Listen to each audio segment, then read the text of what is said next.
cuando el cielo, el mar y la tierra se abrieron al mismo tiempo. Una mañana de octubre, el cielo de Israel se llenó de paracaidistas. El mar fue invadido por lanchas y las fronteras terrestres se rompieron como si fueran de papel mojado. En menos de 6 horas, un grupo llamado Hamás logró hacer lo que ninguna película bélica había imaginado sin efectos especiales: colapsar la defensa de uno de los países más armados del planeta. Pero lo más impactante no fue el ataque, sino lo que vino después: un silencio incómodo, una venganza sin freno, y una pregunta que nadie parece querer contestar. ¿Qué demonios es Hamás y por qué sigue escribiendo capítulos sangrientos de una historia interminable? Bienvenido a Fuego Cruzado Global, el canal donde la guerra no se edita y la historia no se maquilla. Si estás listo para dejar la corrección política en la puerta, suscríbete y agarra casco, porque esto va en picada. Todo comienza en 1987, en medio de piedras, gritos y una rabia colectiva que no sabía aún que se llamaría Intifada. Mientras el mundo miraba hacia otro lado, un joven palestino llamado Atem fue atropellado por un vehículo militar israelí. Su muerte fue la chispa. La gasolina ya estaba regada. El humo no tardó en convertirse en organización. Así nació Hamás. Pero Hamás no es un simple grupo armado. Es el club de los propósitos múltiples: jihadistas, nacionalistas, islamistas y expertos en relaciones públicas bélicas. Un híbrido entre milicia, partido político y organización de ayuda social. Sí, también reparten comida, instalan clínicas y educan niños, cuando no están entrenando comandos para incursiones por túneles secretos.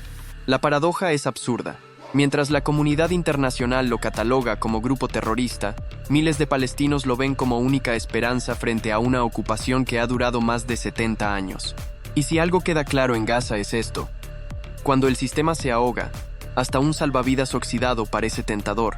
En su carta fundacional, Hamás lo deja claro: ningún acuerdo de paz con Israel es válido.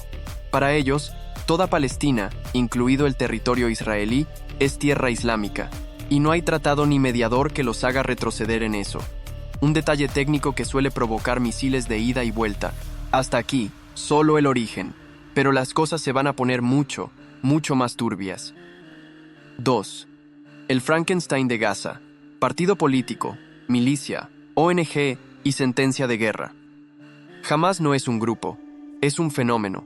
Si lo metieras en una licuadora conceptual, te saldría una mezcla espesa de religión, resistencia, estrategia militar, populismo y teología. Fundado oficialmente en el año 1987, Hamás no apareció de la nada. Nació como una escisión más ortodoxa, más combativa y mucho más incendiaria de los hermanos musulmanes egipcios. Su nombre completo es Movimiento de Resistencia Islámica. Su traducción literal: caos con corbata. ¿Pero qué es exactamente? Empecemos por lo básico. Hamás es una organización paramilitar y política. Opera en la Franja de Gaza y es uno de los actores más influyentes y temidos del conflicto israelí-palestino. Su estructura se divide en 3 brazos: militar, político y social. Sí, así como lo lees, pueden lanzar cohetes por la mañana, hacer campaña política por la tarde y repartir arroz a los pobres al anochecer. Su ala militar se llama Brigadas Izz ad-Din al-Qassam. No te suena el nombre, pero probablemente viste alguno de sus resultados en las noticias. Ataques sorpresa, túneles secretos, drones artesanales y entrenamiento de comandos urbanos. Son expertos en hacer mucho daño con muy poco presupuesto. Hollywood, ellos lo hacen con celulares y propaganda viral. Luego está el brazo político, que compite en elecciones locales, gestiona parte del gobierno en Gaza y negocia cuando le conviene con potencias extranjeras. ¿Te parece contradictorio que una organización considerada terrorista participe en política democrática? Bienvenido a Oriente Medio. Y por último, el más confuso de todos, el Frente Social. Clínicas, escuelas, campañas de ayuda. Su labor humanitaria ha sido tan efectiva que muchos palestinos, hartos de la corrupción de otras autoridades, han depositado su confianza en Hamás como si fuera el último refugio. El truco es simple: mientras reparten medicinas con una mano, sostienen un lanzagranadas con la otra. Ideológicamente, Hamás se define como islamista, jihadista y nacionalista. Su objetivo declarado: liberar Palestina, desde el río hasta el mar, lo que en la práctica implica la desaparición del Estado de Israel. Y no aceptan la paz permanente, solo treguas tácticas. Negociar con Hamás es como jugar al ajedrez con una bomba debajo del tablero. Y por si fuera poco, cuentan con apoyos internacionales. Irán, Siria, Hezbollah. 3 ingredientes perfectos para convertir cada crisis regional en un incendio global. La pregunta ya no es quién es Hamás. La pregunta es, ¿cómo lo detienes sin provocar algo peor? 3. El día que Hamás se puso traje y tomó el poder. Si pensabas que Hamás solo sabía empuñar un fusil y gritar consignas desde un búnker, te equivocaste de conflicto. En el año 2006, este grupo considerado terrorista por buena parte del planeta se presentó a elecciones legislativas palestinas y ganó. Así, sin Photoshop. Le sacó los colores a Al-Fatah, el partido más moderado, y dejó al mundo rascándose la cabeza. ¿Acaso los terroristas también saben llenar urnas? Spoiler, sí, pero el resultado fue todo menos democrático. Tras la victoria, Gaza se convirtió en un tablero de ajedrez con cuchillos en lugar de peones. Al-Fatah y Hamás rompieron relaciones, se acusaron mutuamente de traición y acabaron en una guerra civil de pasillos, tejados y alcantarillas. Una especie de juego de tronos con Kalashnikovs. La conclusión fue clara. Hamás tomó el control absoluto de Gaza y desde entonces gobierna como un estado dentro de un estado que no existe. ¿Y qué significa controlar Gaza? Básicamente, todo. Educación, salud, carreteras, suministros, medios de comunicación y, por supuesto, seguridad. La población vive bajo un gobierno que no rinde cuentas a nadie y que decide quién vive, quién muere y quién no aparece nunca en los informes. La franja se convirtió en una cárcel sin barrotes, donde el carcelero también es alcalde, profesor y líder espiritual. Y por si no fuera suficiente, llegó el castigo internacional. Israel respondió con bloqueos, sanciones y bombardeos selectivos. Egipto cerró sus fronteras. Occidente retiró ayudas. Gaza pasó de ser un campo de batalla a un experimento de asfixia social a cielo abierto. El resultado: pobreza extrema, desempleo desbordado y una sensación de encierro que explota cíclicamente en forma de misiles y sangre. Pero aquí viene el dato humano que lo desbarata todo. Mientras los líderes de Hamás se refugian en búnkeres o viajan a Qatar con trajes italianos, los habitantes de Gaza son los que entierran a sus hijos.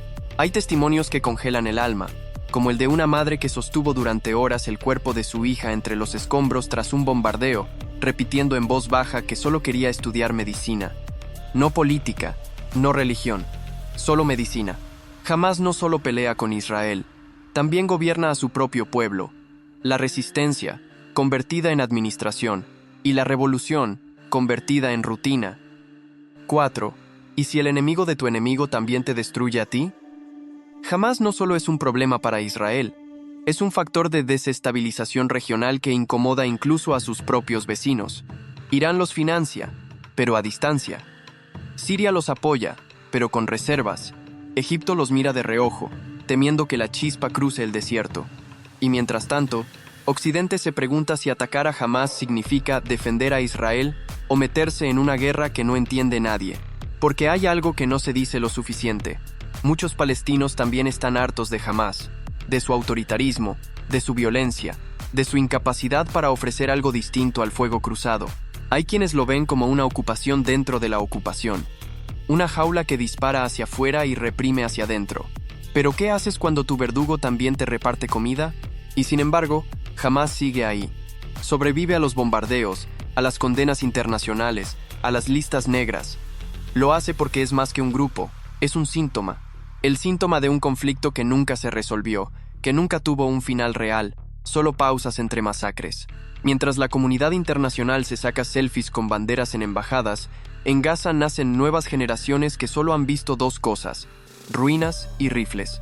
La pregunta que duele no es qué es Hamás, es por qué sigue existiendo. ¿Es causa o consecuencia? ¿Es el verdugo o el resultado de décadas de indiferencia, ocupación, promesas rotas y diplomacia de buffet libre? Cada niño que crece entre escombros y drones está a medio paso de convertirse en el próximo combatiente. Y eso no lo arregla ni el mejor misil guiado del mundo. El 7 de octubre fue un punto de quiebre. Los ataques coordinados de Hamás a Israel dejaron al descubierto fallos de inteligencia, vulnerabilidades y, sobre todo, una brutalidad que sacudió incluso a quienes simpatizaban con la causa palestina. Las represalias no tardaron en llegar. Miles de civiles murieron en Gaza, y el ciclo se reinició, como si fuera un guión maldito que todos conocen pero nadie quiere cambiar. Lo más triste es esto: Cada guerra promete ser la última. Cada ofensiva dice buscar la paz. Pero lo único que parece constante es el ruido de las sirenas y el silencio de las soluciones. Si este video te hizo pensar, sacudió tus ideas o te dejó con más preguntas que respuestas, suscríbete a Fuego Cruzado Global, comenta lo que opinas y comparte este contenido.